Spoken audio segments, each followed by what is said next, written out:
भनेर हामी समस्या के भयो ल मैले तपाईलाई पहिल्यै भने नि कि तपाई आधिकारिक पत्रकार हो कि हैन भनेर सोधे नि मैले त्यो मेरो समस्या भएर मैले सोधे हो तपाई आधिकारिक पत्रकार हुनुहुन्छ हामी आधिकारिक नभएर क्यामेरा बोकेर हिँड्छ भने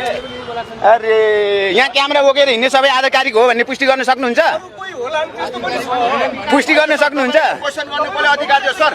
यो क्वेशन गर्नु तपाईलाई कसले अधिकार दियो क्वेशन गर्ने अधिकार चाहिँ तपाईहरु जस्तो पत्रकारलाई मात्र छ जनतालाई छैन ए जनतालाई छैन लाइसेन्स लिनु पर्ने यहाँ क्वेशन गर्ने कि सरकारसँग क्वेशन गर्ने सबैसँग क्वेशन गर्ने शोषण कसले गरेछ मिडियाले गरेको छ छैन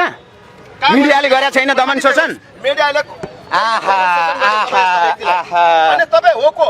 आर्यन तामाङ यो देशको स्वतन्त्र नागरिक तपाई स्वतन्त्र तपाईको नि धेरै सुनेको छु तपाई अब बोल्दै गर्नुस् तपाईलाई मैले हेरिरहेको छु धेरै तपाई एउटा अभियन्ता हो भने आज तपाईको अभियन्ता भएको अवस्थामा नेपाली जनताले किन दुःख पीडा भोग्नु पर्यो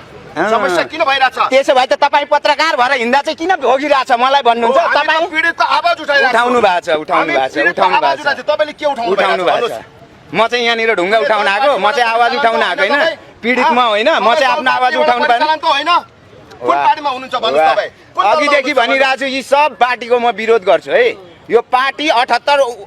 100 कति छन् अहिलेसम्म हैन यी पार्टीले गर्दा देश बिग्रियो मिडियाको विरोध किन गर्नुहुन्छ किन गर्दिन जनताको आवाज किन दबाउनुहुन्छ तपाईलाई कसले अधिकार दियो किन गर्दिन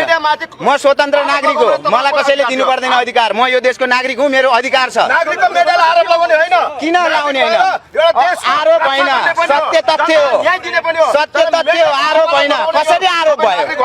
आरोप कसरी भयो आरोप कसरी भयो भन्नु अनि मिडियाको आवाजलाई रोक्यो भने पीडितको आवाज कसले सुन्छ म यहाँनिर बोल्न सक्नुहुन्छ म यहाँ मजदुर आवाज तपाईले सरकारसम्म पुर्याउन सक्नुहुन्छ बोल्दाखेरि बोल्ने चाहिँ म हो के पुर्याउने तपाईहरुले हो बोल्ने चाहिँ मैले हो के लगाम लगाउन तपाईले सरकारसम्म पुर्याउनु भएको छ तपाईले सरकारसम्म पुर्याउने पुर्याउनु भएको छ हामीलाई थाहा छ कस्तो कस्तो आवाज तपाईले सरकारका पुर्याउनुहुन्छ हामीलाई थाहा छ तपाई जस्तो हामीलाई थाहा छ तपाई जस्तोहरुले कस्तो कस्तोको मुद्दालाई चाहिँ माथि पुर्यायो गर्नु भएको छ पीडितले चाहिँ पीडितको मुद्दा दबाउँछ काट्नु नपरोस् फेरि ल ल काट्नु त हेरौँ मैले भने त समस्या तपाईहरु हो